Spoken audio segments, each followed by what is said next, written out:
Do you like a good glass of wine? Would you like to learn more about winemaking or maybe distilleries? Well, I've got just the guy who's going to be able to tell you all about that today, Mike Fiore of the Fiore Vineyards in Pilesville, Maryland. I'm Ken Kidrowski, and you're on location.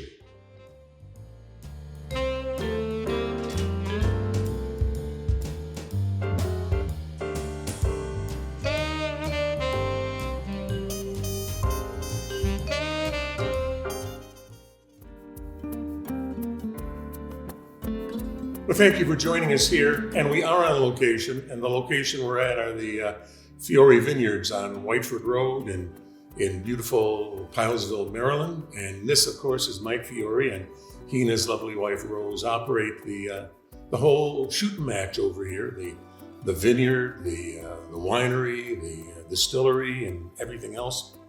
So, Mike, the last time we were here, about 3 years ago, I think, we talked about a lot of things like how you traveled from Italy to come here, you met Rose here, you got your family going and all that, but that was for that show, and for the folks who haven't seen that show, they can go to YouTube and they can watch that again, because it was really a powerful show, and I'm glad I had that chance to do that show with you. But now, I mean, you've got a vineyard going here, and you're a grape farmer, and you must look at the weather forecast every day. Constantly. I bet you do. Sometimes 2-3 times a day. Yeah. Because, in Maryland, we have an old saying that if you don't like the weather, wait a minute. That's right. It'll change. Well, the greatest addition that we had over here is my grandson, Tony. He's put more wind behind my wings. Okay, he's been incredible help. Okay, and he's taken over everything. Matter of fact, lately, what I've been doing is slowly I back off and let him take over everything. He's took over the distillation and completely 100%. As far as the wine is concerned, I still like to have the final say, especially on big reds. It's a bit of old pride, like that. But he's doing a great job. I mean, I'm so proud of him. It's like almost I can't even describe. Okay. I believe you. I believe you. I can imagine how you feel about him as a grandson. I have grandchildren of my own who I'm very proud of. But now, well, let's see. You said he's doing a lot for the distillation, but I have a feeling that the last thing you're going to give up is the wine, because all those wines are your personal baby. We're still winery and distillery. Yeah. Okay. We maybe later on we might go into brewery. We're going to produce. I'll drink to that. I'm pretty sure a lot of people would. Somebody asked me one time when I first came to this country, asked me to more or less describe America what it was. I was a young boy back then. Yeah. I was 17, 18 years old, and I said, picture, because I was really impressed. I mean, I looked at New York, all the skyscrapers and all that. And I said, picture this beautiful, gorgeous country that is between two beautiful oceans, okay? And in the middle, you have another ocean, it's called Anheuser-Busch. Anheuser-Busch. I mean, the people from Anheuser-Busch must have heard about that, because they actually might be over one time. Somebody in Louisville, it was in Missouri. Sure, St. Louis. St. Louis, yeah. So I visited that. That was really a nice experience. But anyway, we're still, winery is the number one part of our business. Yeah. Even so that the bourbon and the rye are really doing great. When I first got my license for distillation, because we had to fight to get that. Okay, we had to testify in Annapolis and all that. So we finally got it. And the first thing, before I even started distilling, okay, I went to enroll to UC Davis in California on a course. I was the oldest guy in the class. Really? Yeah. Everybody said, "What this old man doing here?" You know what I mean? I remember when I was the kid in the block, right? The oldest guy. But you have all that experience in the meantime. You could teach them a thing or two. actually, the fermentation end was, I forgot more than they knew. But the other stuff, it was something totally new. The only kind of distillation that I knew up to that point, it was brandy, cognac, and grub and stuff like that. I had never distilled grains. And, so this was totally like a new animal to me, okay? I never fermented grains, I never distilled grains. So I had to learn all that. And which was really not that difficult, all in all, okay? You have to use different type of yeast, and you have to use different type of alternative to, get the best out of it. But, after that, I wasn't quite happy with it. I wasn't quite, I feel like, you ever see that you finish eating, but you still want something else, okay? So, went to Louisville, Kentucky. There I had a great time. There I had the time of my life because I went to took a short course, actually. But I learned more in that little short course than anything else that I've ever done. Then I got the manipulation of how to make a great bourbon.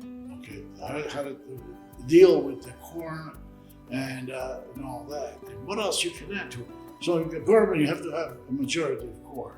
And corn by itself, it makes it almost like a little sweet, okay, on the taste. So you have to, manipulate them all this into one makes a bourbon great. That's what I wanted to know.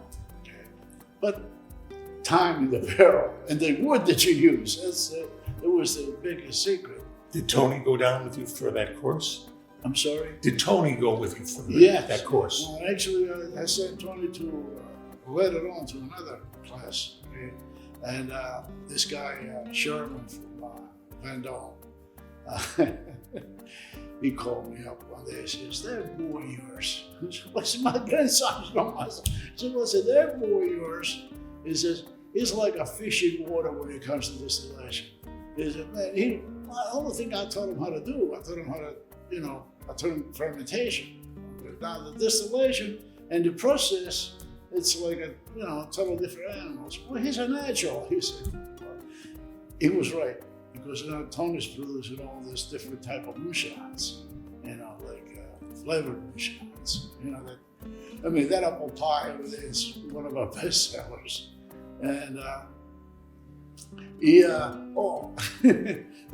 greatest thing that Tony done was, Rose went out to Home Depot and she bought 2 cherry trees. It was supposed to be nice eating cherry. You see them out there outside. Finally, we started getting cherries out of this. My God, this thing is, you cannot eat those. It was like sour, they had no flavor. There was not the flavor that you expect when you get a nice plump cherry. And tried to get University of Maryland tied up with this and all to that. They said, that looks like a cookie cherry, Mike, that you got. That's like a wild type of cherry. And I said, well, I need to know, I want to know a little bit more. It reminds me of something, and I didn't know what it was, okay? So I got this guys in Cornell. Can you tell me what I got here? And they said, oh, it's easy, you got Amareno. I said, Amareno? I said, that's what they use in Italy to make this drink. Okay, it's called Amareno. And before you know, Tony gets on the computer, he starts studying how they make this product. And the one thing that we got on our new still, we have a gin basket on the side that it's probably one of the greatest assets on that to have. So normally that gin basket is used to put the juniper in it to extract and make gin. Well, Tony decided I'm going to put the cherry in it. and I'm going to extract it to make whatever. Okay. Well, he produced this Amarano that it is turned out. We don't sell it in liquor stores at this point in time because we all have 2 trees and we don't produce so much. It's so little. It's a river and funny. Well, that's a question I wanted to ask you. I mean, when you produce your wine, people know it's Maryland. It's a Maryland crop. Right. Now, I try to be 100% estate grown. Okay? Even with the distilled products. Well, that's tough to do. Yeah. Okay, distilled products. It's easy for me to go down the street and buy the corn and buy the rye. Okay, and they even mill it for me. Okay, bring it home, ferment it, distill it. I mean, that's you can say that's the coward's way out. But I don't have that much land and time to concentrate on growing corn and growing rye and growing barley and all that. Okay, and hops, because hops they drive you nuts too. Okay, what do we do is we buy it. Okay, and we try to buy a local. Sure. Because it makes it easier. Okay. So I buy the amount that I need. I don't have to buy a lot of it. Some people, I find out the micro distillery, they have silos over there where they keep all these grains in. Okay? And then they got a mill hammer, where they mill it. That's way too much involved in it. But that's the right way to do it. Okay, that's what they do. I buy the product, I let them mill it for me, and I'll take it home in bags. So that's, we're still doing the same thing. The only thing is I'm not going through a lot more headaches than they do. Okay, but I'm not producing the quantity that they do either. Okay, my quantity is sort of low, which makes it kind of special, I think, because each barrel of bourbon that we make, it's like your kid over there. You take care of it. We have some bourbon that Tony's been aging now for 5-6 years. It's going to be fantastic when you're going to get down with it. And we got some rye that is aging quite a bit too. But the one that I like the best is I made some barrel of brandy. Almost 70. One of the first ones when I started still had to be in 2005, probably, 2006, something like that. I think 2006 is when we released our first rye. But anyway, Tony sneaked out a barrel, a 30-gallon barrel, and hid it.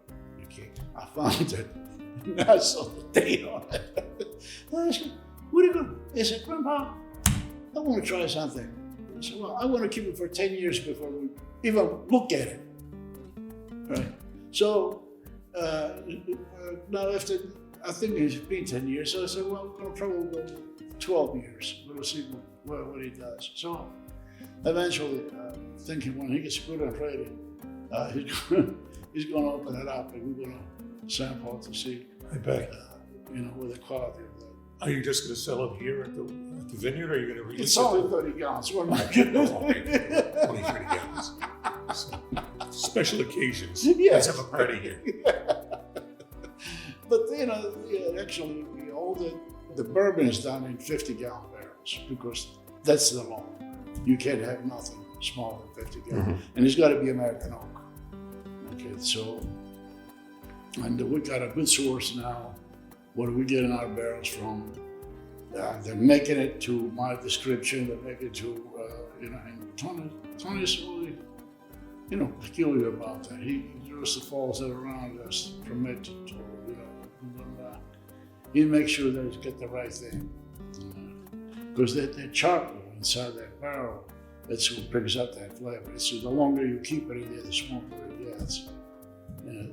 I can really make a really nice glass of wine.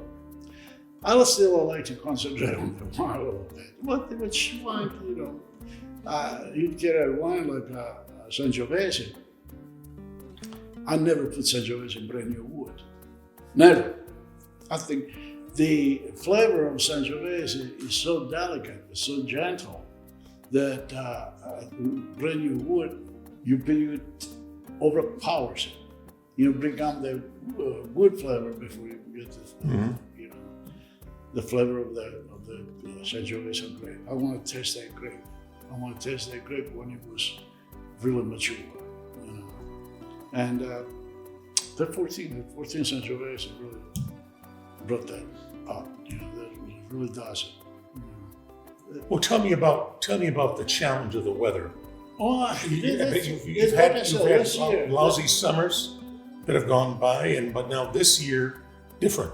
Well, I think we had to, when you have your back against the wall, but things are really gone bad. I never like defeat. I don't like to be defeated by nobody, especially the weather. Right. Okay? It really bothers me. Last year, what happened is I went on vacation for a week. And 4th of July, Rosa and I, we got a house in Ocean City. We'd like to spend at least that week over there, right? I went to Ocean City for 2 weeks. When I left, this person was perfect, okay? When I come back, I'm driving through that driveway, and I'm looking at the Cabernet Sauvignon. I said, oh, God, I don't like what I see. And then come in to park the car, and Tony come in and says, oh, Grandpa, you don't like the Cabernet Sauvignon? Why don't you go see the Cabernet Franc? Downy mildew was so bad. That old Barino that was here there, when I left, we planted in May, okay, of last year. When I left, that old Barino was probably 4 feet high, okay? It was doing really nice, beautiful. When I come back, it was gone, no leaves at all. Right? So I felt like I wanted to pull my hair out. Now, on this, I have to give a lot of credit to University of Maryland. Mike Fiore, this pathologist that we have over there, he helped me out a lot. Now, the guy knows nothing about growing grapes, but he's a good pathologist. He knows how to analyze things, and he knows how to correct a problem that you have. So he actually led me by the hand and told me step by step what to do. And with my limited sources, okay, we managed to actually save the grapes. And then, of course, we brought it back to life, you can say. But still, the quality was it. The distillation went out pretty good. That's the year that you're going to distill a lot of those grapes, okay? You're going to make a lot of brandy. Sometimes bad wine is good brandy. So that's what we end up doing. Now, on the Albarino, it was sort of a brand new grape.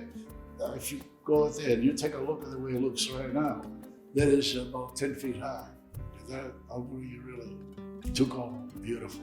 Okay, so, but like I said, we had to change, and we went out there, we removed every bit of fruit that he had, dropped it on the ground.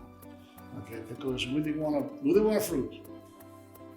I just wanted to bring the vine back to health. Okay, and sometimes it hurts a lot. When you gotta go out in the vineyard and take your Sangiovese and drop it on the ground, okay, because you only want a certain amount. Sangiovese in this country, especially in our soil, if you leave it alone, it'll give you 10 tons an acre. But what kind of wine are you going to make with that? If you want to make a decent glass of wine, drop it down to about 3 tons an acre. Okay? And sometimes you have to drop it even lower because you go by the quality. Now, the difference makes that we drop in various stage. And when we reach our 15 bricks, we go over there with variety. We know exactly how much grapes we have to drop on the ground. Now, we don't drop it on the ground anymore. What we do is we take those grapes, we process them, we make wine out of it, and we distill it. It makes a fantastic brandy, believe it or not. It's really, really nice. In the meantime, what it does, the vine has got less fruit, and it really does good production. And then from 2014 on up, we can see the quality. And then sometimes when you don't succeed, because you don't always succeed, you can always make a rosé. I always went with that theory: if God gives you lemon, make lemonade, but make the greatest lemonade that your capability lets you do. Okay.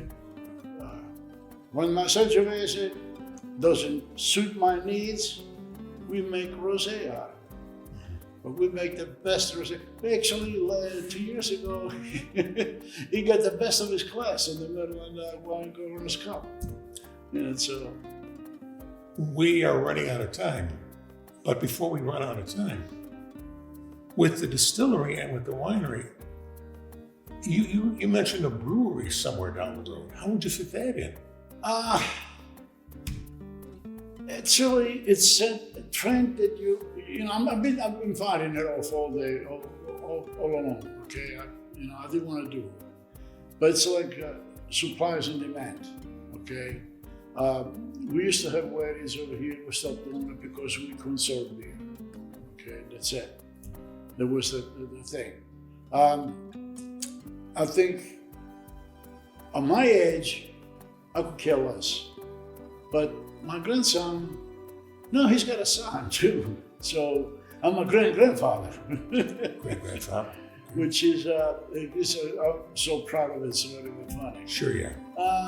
But at this point, he needs the business to, Expand. pick up a little bit more speed. So, if we're going to start producing beer, it's not going to be a big thing. One thing that we just have done now, we bought a canning line. We have a regular bottle line. My bottle line does 2,000 bottles an hour, okay, on straight line. Now we bought a really nice canning machine. We're going to be able to make cocktails, okay, can them and, sell them like that. I don't think I would want to make, bourbon in a can, but I could make a Manhattan in a can, so. Well, we will look forward to that. And also because time is slipping away, you guys offer something special for seniors every Tuesday. Every Tuesday, we've got a senior citizen day. And that was one of the greatest ideas my wife ever had. Because I love to watch this special group of old ladies that come over here and they have the time of their life because they spend the whole day. This place is full. And, they usually play games. And really, hey, I'm not too far from them myself. I'm 77 years old. Yeah, you're almost a senior citizen yourself. Almost. Yeah. So, I'm down to that point too. So it makes me feel good to see somebody enjoying himself. So they get a 10% discount on the product and they get free tasting. The free tasting, yes. And I hope the little old ladies have a designated driver. Most of the time they do, believe it or not. Yes. And a lot of times what they do is they either come in with the small buses or, but because they come from pretty far away too, they wouldn't get around. And the last thing we'll mention is that on most weekends you have music here. Every Sunday we Sunday? Music in the vineyard, outside. That's been another good asset. This is all my wife's ideas. Okay. That's that's been working out really good. Good.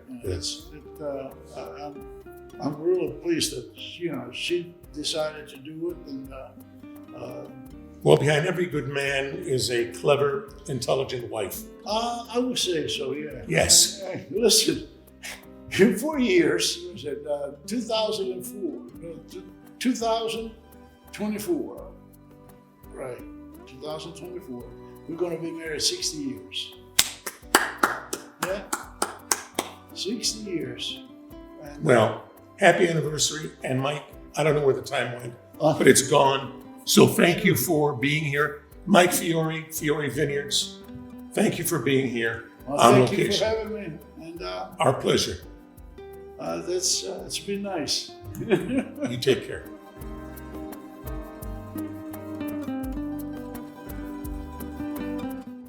Mike Fiore is one of those guests who I could just ask one question to at the beginning of the show, and I could go away and go to sleep somewhere, and he could carry the whole show all by himself. He's a fantastic gentleman, of course. To say that he's an expert in wines is very much an understatement, and it's a thrill to be here at his vineyard in good old Pilesville, Maryland. Anyway, he told you a lot about his vineyard and the distillery and what he has plans for the future. So visit his website. That'll follow me here on the screen. And what else can I tell you? But I'm Ken Kiedrowski, and you've been on location.